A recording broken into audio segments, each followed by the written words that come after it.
to another week of Unrelenting Pursuit. We are so excited that you are with us today.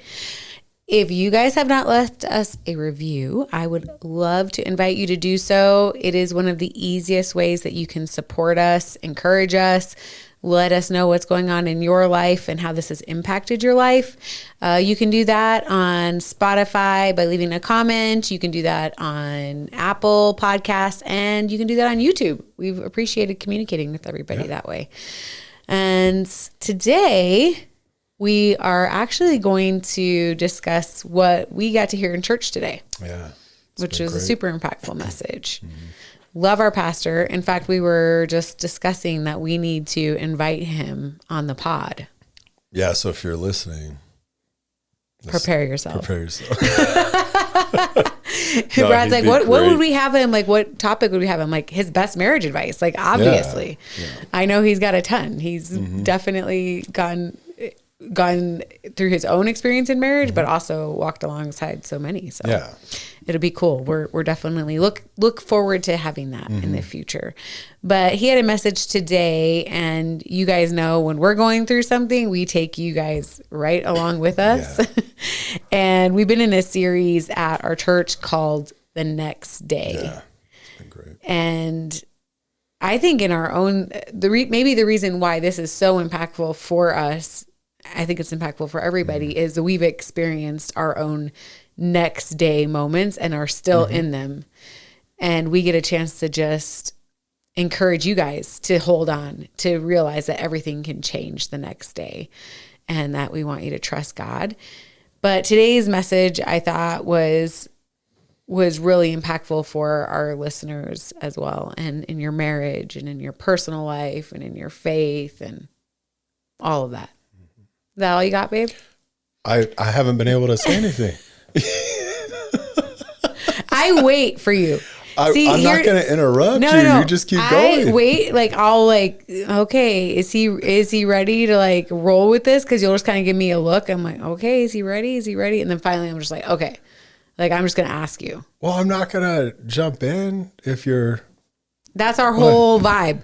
But you're giving like this intro, and so you just keep going. I'm not going to be like, check. This is what I'm going to start doing. Stop. Brad's going to be in charge of intros from now on. Maybe. Okay. Well, next episode, that's going to be on you. How do I do? Hey, welcome to. I'm glad you've practiced. It sounds like you're doing fabulous, and that I can hand it over to you next week. Thank you very much. Y'all think I'm joking. Be prepared for Brad's intro next week. It's going to be amazing. Well, I'll try to figure out an intro. Okay, perfect. I'm glad we've come to a conclusion. Yeah. And you know what? Then I'm going to wait awkwardly for you. Yeah. I'm going to wait. Like, maybe I'll just talk the whole time. Perfect. Yeah. Those are my favorite episodes, actually. Where you don't talk? Yes. Okay. Wow. This is our podcast, people. Like, little did I know, you learn something new every day. They're my favorite episodes because when you really speak and you just are going, like, I just feel the anointing of God on you, and I feel like it's super impactful. So that's why I love. Okay. Okay.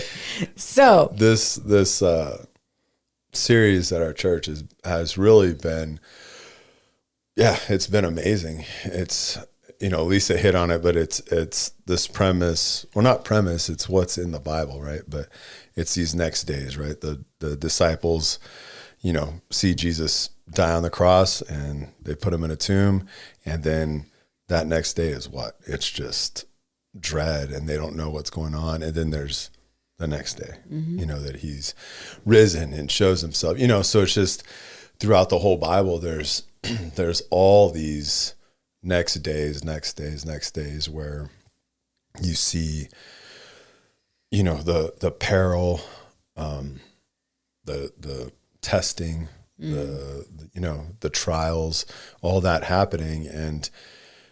And we've all been there. You're in the middle of it. You're not looking to tomorrow.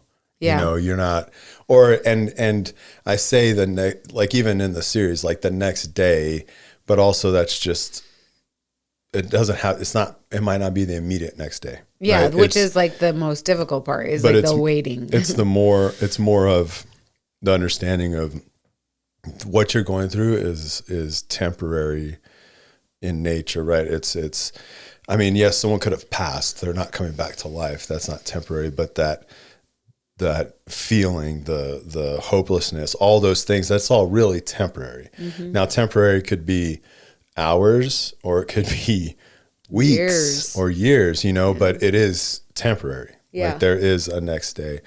And that's what I think that this whole series has been phenomenal on. And it's interesting because even, it's I'm real big on, the saying that my buddy gave me where, untouchable in skill, but approachable by all.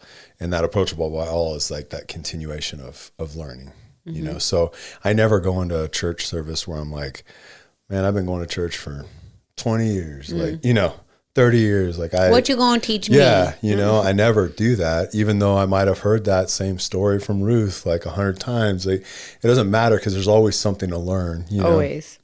And what's cool about this series in general is just that, we'll run into people in the hallway after service and we're talking and they're like, man, I need this right now. Like this is because everybody, whether it's financial, spiritual, emotional, whether it's the job, marriage, parenting, whatever it may be, everyone has these, no one's living a perfect life. Mm-mm. So whether it's this grander scale of a problem or a smaller scale problem, mm-hmm. everyone's waiting for their next day.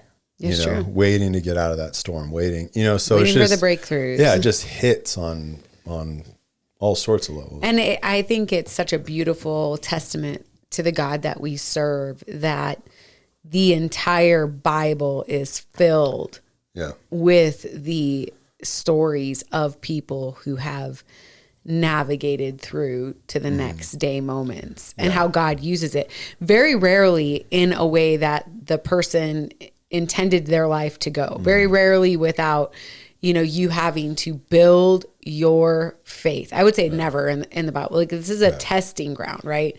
Today the message was specifically on the Israelites in the desert. Yeah. And I love, the story is amazing, right? This history of the Israelites getting out of slavery and then not obeying. And that's why they ended up in the desert for 40 years before they could get to where God wanted them to go. But I've always, when I used to read that story, I was always like, how stupid are they? Like, get frustrated. They literally are under slavery and just being degraded, right? Like slavery is not good. They're literally under slavery.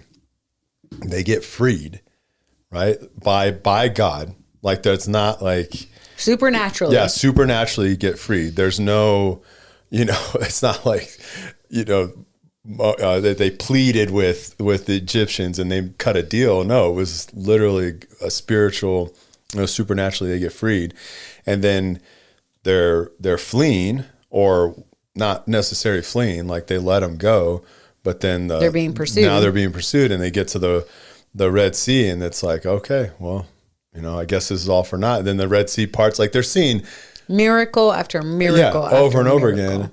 And then I didn't realize it was this early into their wandering through the desert that this happened, but how it said the 15th day of the second month and they're already mad.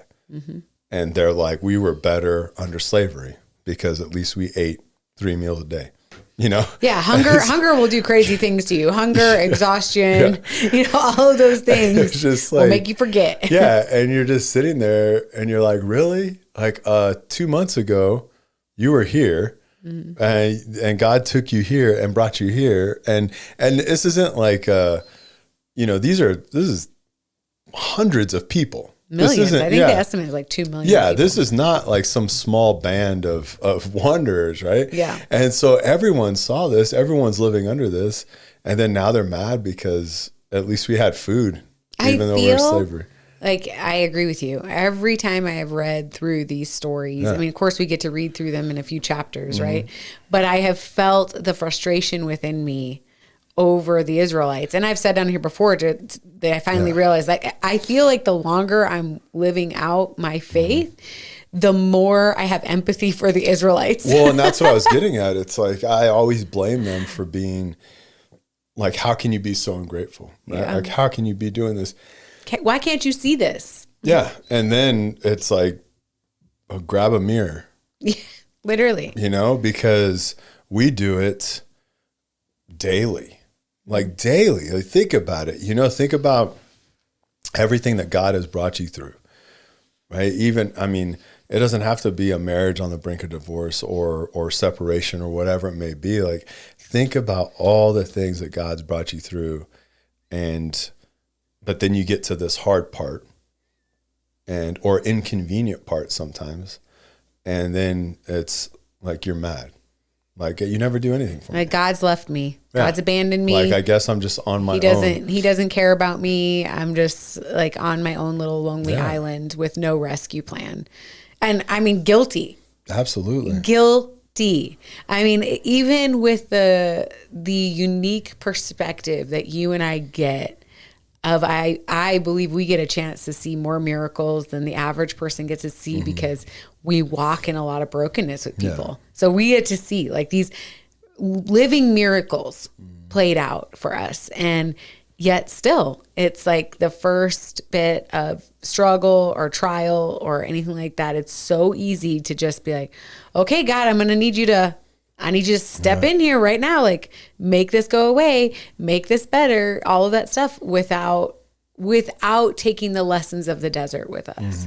And I think that is so important, is knowing that the lessons in the desert are the things that equip you for the bigger tests that come, right? Because inevitably they will, right? It's like all through life, like you might go through one thing, you might be in one of the biggest trials of your life right now, but there's a preparation that's happening in that season. Yeah. And I think that's what we have to remember is like, there's lessons in the desert.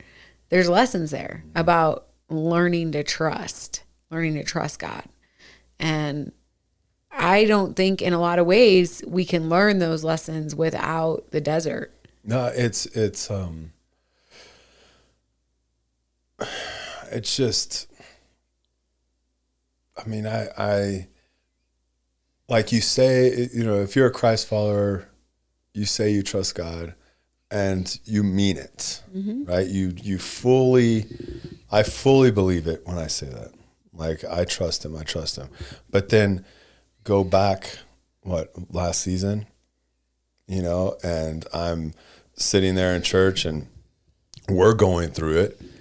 And God's like, don't you trust me? You know, don't you trust me with your daughter? Don't you trust me with your son? Don't you trust me with your marriage? Like, it's all these, don't you trust me with work? You know, like all these things, like, you know, it could be the simplest thing, you know, why don't you trust, you say you trust me, but then you don't, right? You're not showing it, you know, just it's convicting. It is, you know, because now we're supposed to act, right? So it's not apathy or anything like that where you're just like, oh, no, not doing anything. Yeah. You're not just sitting there not doing anything, but you should also, you know, it's that, what's in Matthew, you know, don't worry about tomorrow. Because each day has enough trouble of its own. And it's that whole thing, right? Like, yes, you plan for the future. You absolutely do those things, but it's the worrying and stressing about the next day. God, I just need you to get into my plan. Yeah, and that is what my issue is. That's what it 100% is. 100%. I mean, so this weekend, and we'll probably have an episode where we talk more on these things, but this weekend I got to take my youngest out on a camping trip, just a 2-night camping trip, and it was a blast. We had so much fun, and we had 2 great friends with us, and our youngest was literally the youngest there, right? He's still a kid. And so he got to see, hang around other men and just, that I think that environment was huge Great. for them. Yeah. And, during this time sitting around the fire talking, and one of the guys is, just reminding me of things, right? And not necessarily reminding me of things because we were getting to know each other better, but more of, hey, I want to tell you, he knows our two boys. He didn't get a chance to meet our daughter really, that much, right? Yeah. Like to really sit down and talk to him. But our two boys, he's been around a lot. And he's like, hey, I just want you to know, like, you guys are doing a great job, and you guys are doing this and doing this, and it's just this reminder of, because he asked me, he was like, how'd you do it? And there's no, and I told him, and he asked me a bunch of questions, and a lot of my answers were, it was God. It's I don't know, right? And he's challenging me to dig more into that, because he's like, you do know, yes, it's God, right? We're all, my circles are men that chase after God, and so yes, he's like, yes, it is 100%, but you still have to act, right? So there's things that you're doing that you're raising these boys the right way, you're raising your daughter the right way. There's things you and your wife are doing, actively with right? intentionality. With intentionality. But I didn't have a good answer for him, because like he was even asking me about like my personal stuff, and I'm like, it's because Don't you of think God. it's funny when you have those moments and you feel like, oh my gosh, I might have like the totally wrong answer, just freeze like a deer in the headlights, even though I did, right? But a lot of that it is trusting in God, but I'm not good at it. I don't feel like I'm good at that at all, because I think that I try to like my own plan, right? Of course, so he even talked to me about about our ministry, which I think it's weird to say that we even have a ministry, because it's not just anything. God's called us to do it, but it's a pod. It's just, it doesn't seem like a ministry to me, right? Even though I say it is, but it's just weird to say those things. So he's asking me about that, and like, what are your, plans, or, not plans, but just kind of talking to me about it. Right. yeah. And, cause I can retire in 3 years. So it's like, what do you want to do? And I'm like, man, I'd love to be doing this, and I want to do this, and thinking, and I'm talking about retirement, but going into something else, right? Mm-hmm. Like I'm too young to just be like, I'm done. But he's asking me all these questions with this. And the thing that always pops in my head is, God gave us vision for this, right? And where I don't trust him with it. Mm. Like that's what it's coming down to a lot. It's a lot of, I don't trust him with it because I don't understand. Mm. And I don't understand the next day of this. And this isn't trial. This isn't, any testing ground in that sense of like hardship, or I don't feel like that with what we do. But I told him, I was like, well, man, I feel like we should be, further down the road than we are. Mm-hmm. Right. And I was being very honest, of course. Right. You get a bunch of guys around a campfire. Like if you're really like around men, you get real honest, and I think that's a place that, I say men, but women, however you guys need to connect and do that with. If it's around fire, great. Brad's like, if your fancy tea parties that these women can. At your fancy tea parties with your biscuits. I don't know. But you get a bunch of dudes around a fire, and it's not constant talking, but it's a lot. There's a lot of quiet, but then there's a lot of like legitimate discussion, right? And that's what I was telling him. I was like, I thought we would be a lot further down the road. I thought we'd be doing X, Y, Z. And I said, and I have no idea, what's next. I thought we'd have, the dream, right? That not the dream of like, the worldly dream of riches and fame and all that, not that, but the dream of this, marriage retreat area, and what we've what's been put on our hearts for these things, right? You know, this whole carve out of this ministry and see where it goes and all these things, and going to speak. Like, we love to go speak, and, you know, I'm just laying it all out for him. And what's hitting me with that discussion, I mean, he gave me great advice, of course, and really spoke over me. Like, I think the smoke was hitting me in the face a lot that night, but really spoke over me. And it was the wind blew wrong. Yeah. It was a great, it was a God moment, you know? And, but now that I think about it, it's, I don't trust. I trust, I am leaning on my plans. I don't trust that. I'm basically telling God to hurry up.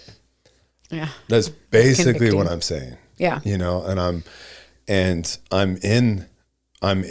like one of the Israelites in the desert that's grumbling, even though I've seen, you know, what he does in our life, and I've seen what he's done with this, you know, and with marriages. Like, yes, we get to see more marriages restored than not, you know, and we've always said, you know, and I've said this with not, I've said this, and I don't know if I've ever truly meant it. And I'll explain when I say it, because you're going to think it was weird that I just said all that before this. But I said this, I don't think I've ever truly meant it, where I said, if we've just reached one marriage or one person, and it restored their marriage, or it helped them get to the next day through our story, through what God's done, through what God gives us, right? Not us. But I've always said that if we just reach one marriage.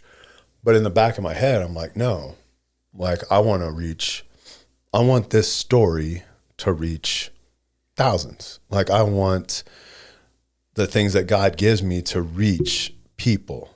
And I want the podcast to blow up, you know. I want us to have to schedule out, like, significantly in advance where we could go and share story or bring hope to marriage. Like, this is what I want, right?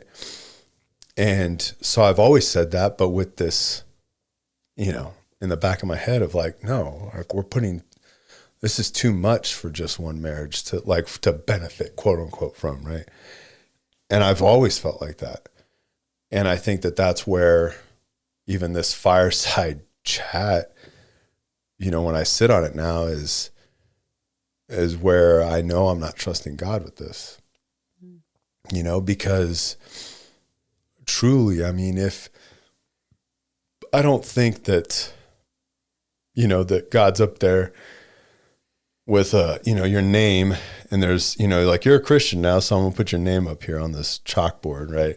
And then under it, I'm going to start tallying up, like, all the things you're doing for me, you know, kind of like, you know, keeping score, right? Notch on some belts. And I don't think that it's like, well, you know, yeah, you led one person to Christ, but, you know, that's just one person. Like, there's thousands of people, millions that, you know, you just led one. Like, okay, well, I'm going to put it up there, but all right, you know, and I don't think it's like that. I think that, you know, it says, right, that the angels rejoice, you know, that.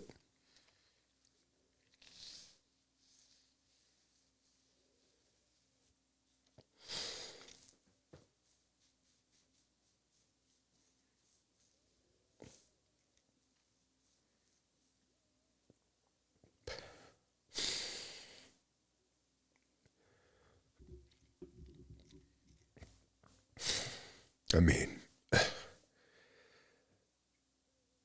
so yeah, if it's just, you know, one marriage, then that's great, right?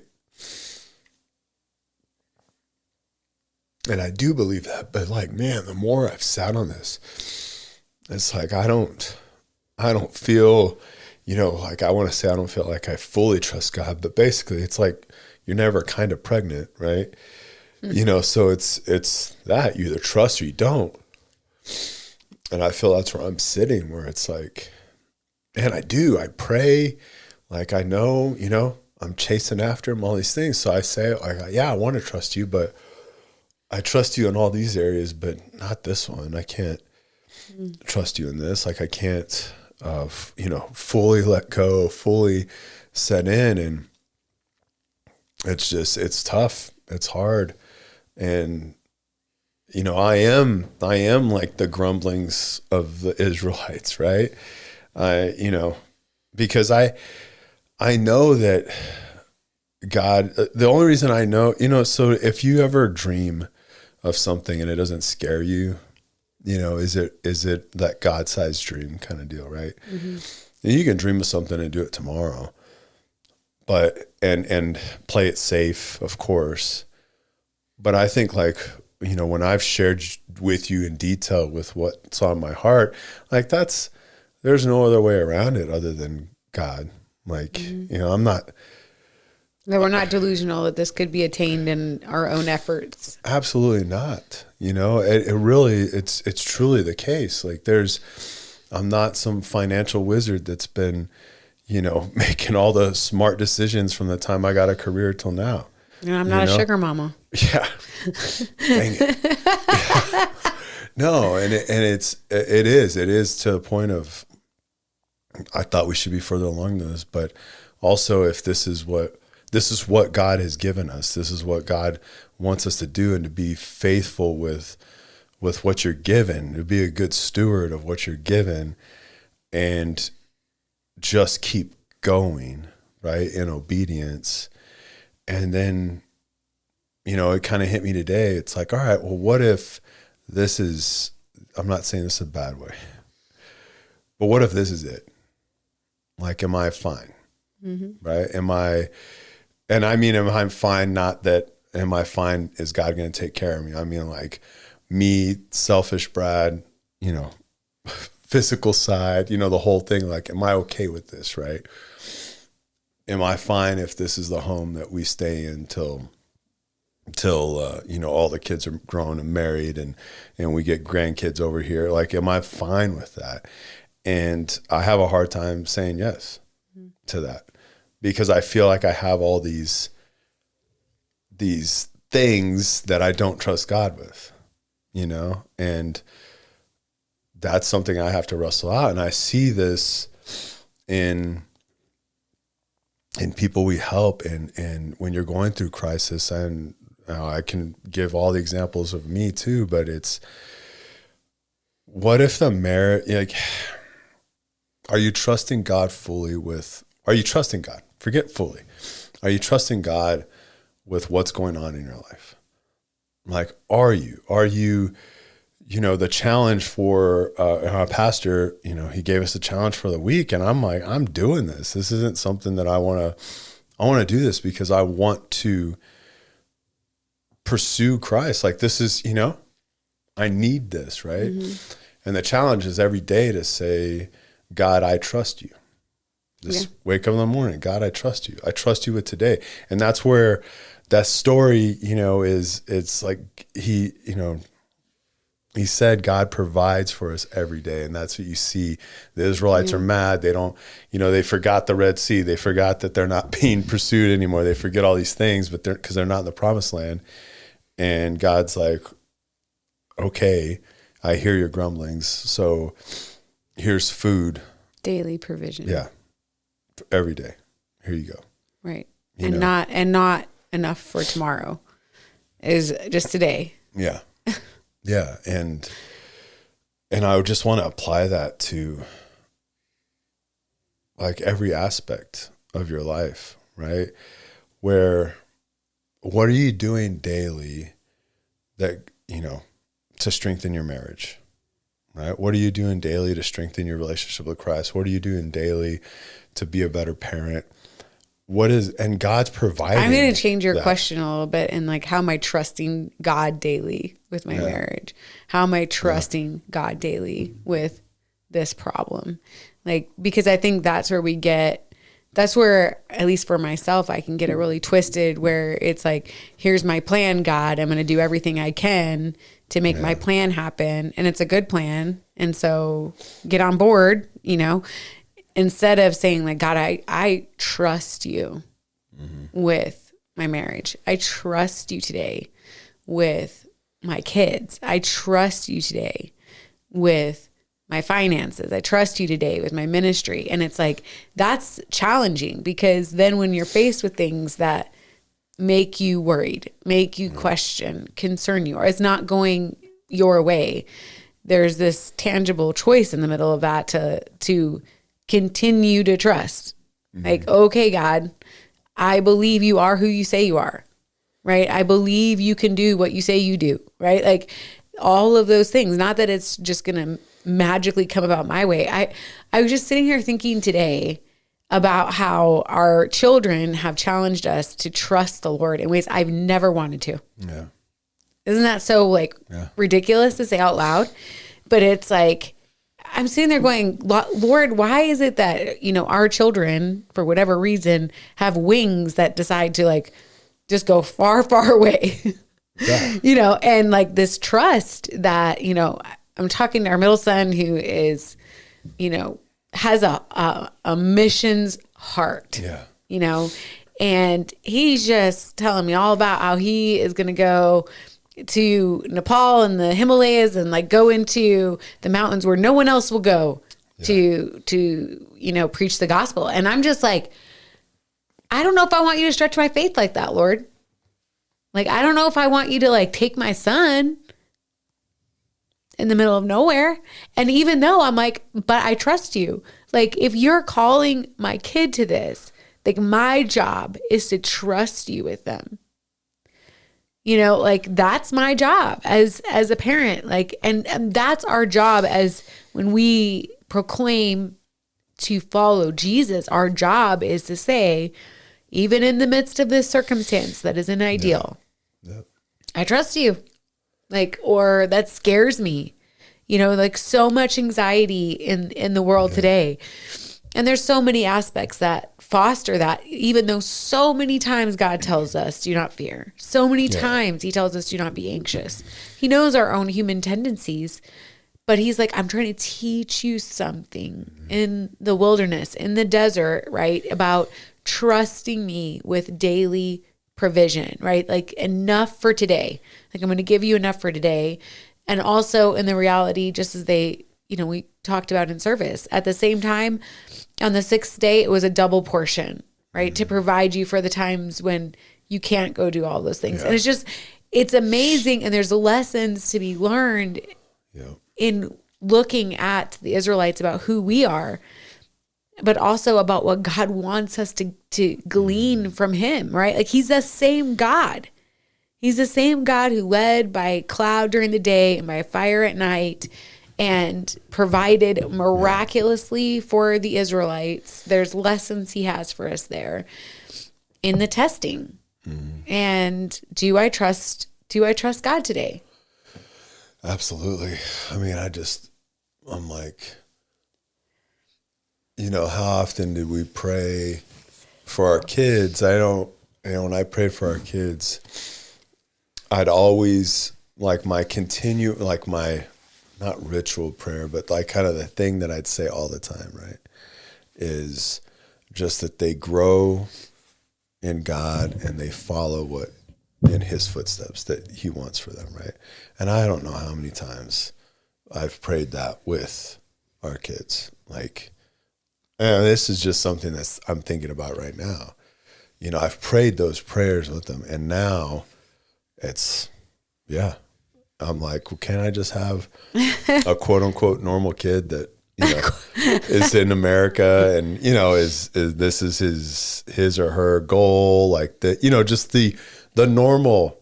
Where's the compound living that we living down a compound with our whole family, obviously. Just the normal, the normal goals that aren't bad. Yeah. But just this normalcy, right? But then that's not what we prayed over them. So true. Yeah, you don't know the answers to the prayers that you pray, and then it's this, and then it's selfish thinking, that's really what it comes down to, right? And with that selfish thinking, you're not trusting God with that, like that selfishness is not something you should have. That's something that should be fought. And I feel it. And I feel this, I just told my son today, I was texting him earlier, and I was just telling him how proud I was of him, right? He said, it's okay to be proud of your kids. How proud I was of him, that what he's doing, that he's far from home. We can't jump on a plane and go help him. Like he's on his own right now. And then where he's going to go, after those few months of training, like where he's going after that. And he's going to be gone months. And I'm not going to be able to hop on a plane and go get him then either. Like he's putting himself out there. And it is this side of him that it's the whole scripture of the send me, right? Like and I've said this, I don't know, past few episodes, I think I've brought this up, but the way he walks is inspiring to me. Yeah. And it is trust.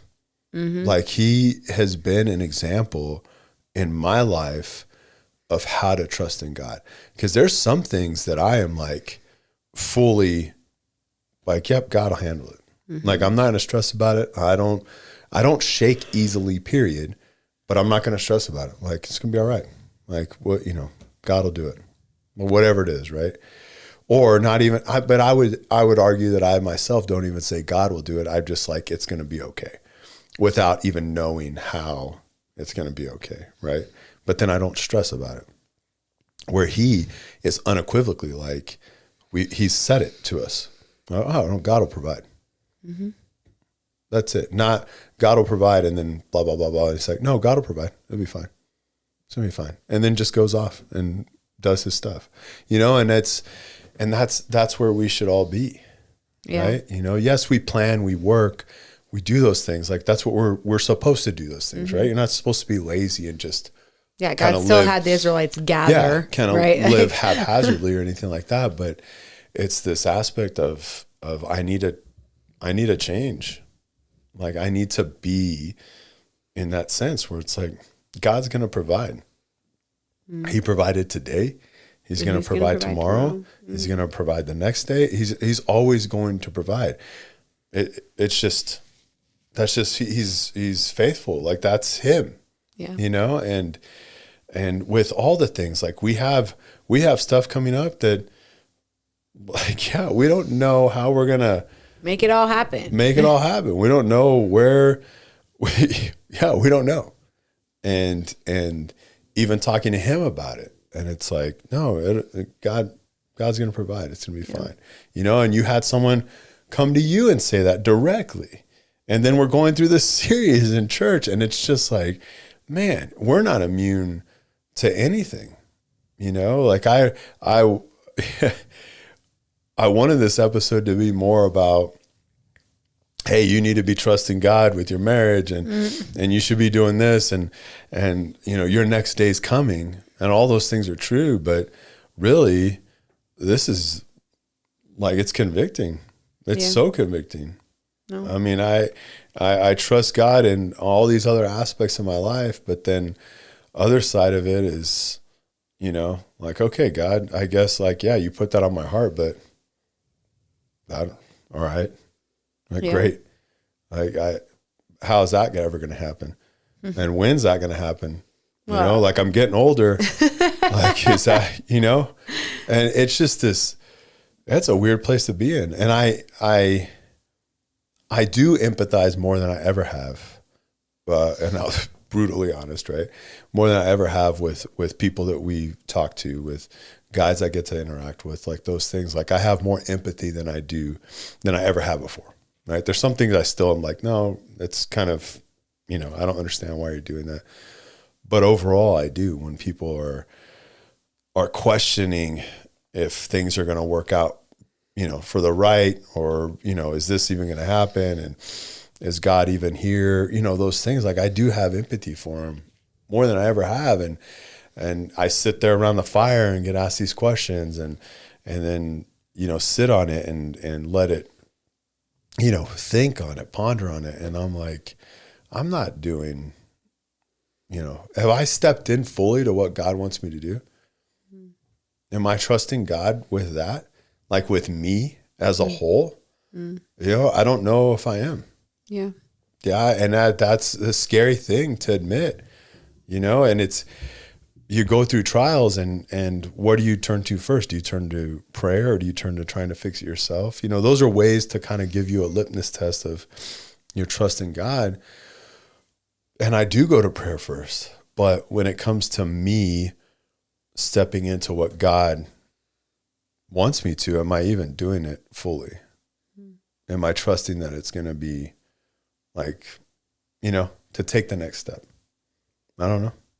Yeah. Well, and I think this for all of us, right? Like, I don't think there is probably a single person, and I could be wrong about this, but I mean, I think all of us have areas in our life that God's calling us to greater trust in who he is and his provision over us and our family. And, all of the little things that, there's always usually something that we decide that we need to be a greater participant in than God calls us to, where it's like, that's usually the area God's trying to teach us the greatest level of faith, the testing. And I loved how today they talked about that those times of testing and desert and wilderness actually lead us to rest, that there's a rest there. And, so often we think like, oh, okay, like I'm gonna do all these things. And it really creates a level of anxiety and angst in our life and turmoil within us when God is saying like, I really do have rest for you.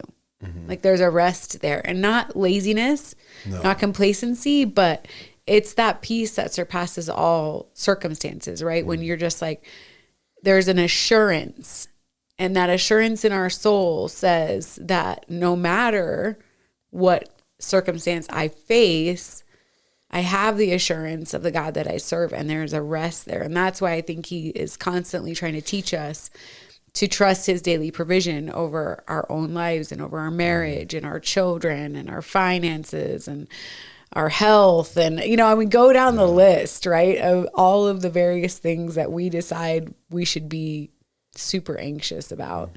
And I think we have to get really ruthless about, recognizing the things in our life that are distracting us from what God's trying to teach us, and also distracting us as far as fueling our anxiety over those situations, right? Like fueling the things that cause us to try to make things happen in our own way. And that, I know in my own life, it can be people that I'm hanging around with, right? That are not, pointing me in the direction that I need to be looking. It can be social media. Yeah. It can be, there's just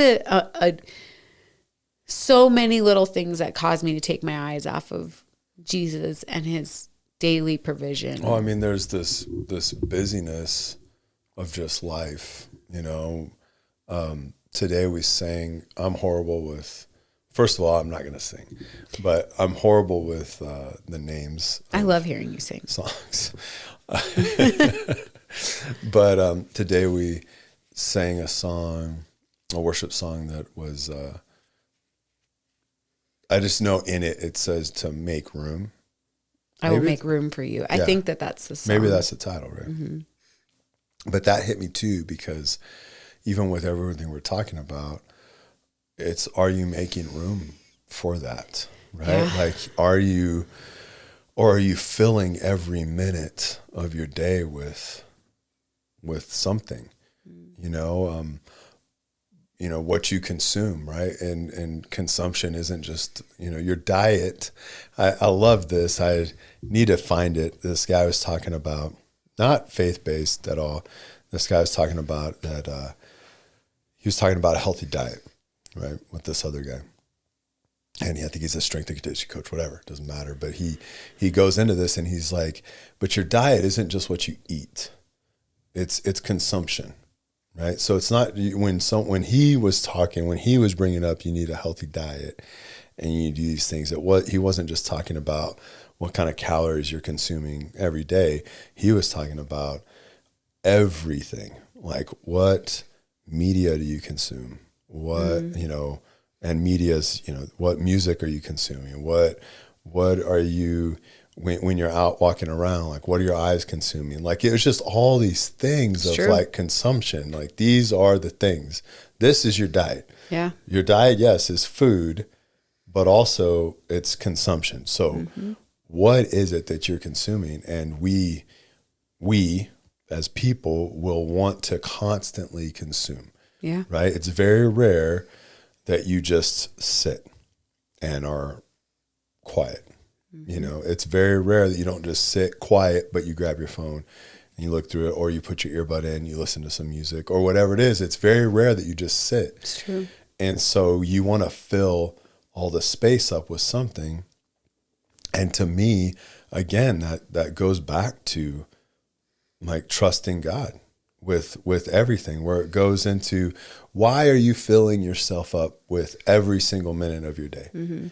Like, some of it could be where you're afraid to be quiet. Yeah. Like I don't want to get into myself, right? Like I don't want to, I've stuffed a lot down. Like I don't want to mess with that. So that could be some of it. But again, I think that goes into trusting, right? Why are you stuffing that down? You might not be able to handle it, but God can, right? So it does come into this trusting God factor. And this song, I didn't even know what was I knew what the series was this week, but I didn't know what was going to get preached on. But like this song hit me today because like, am I making room for God?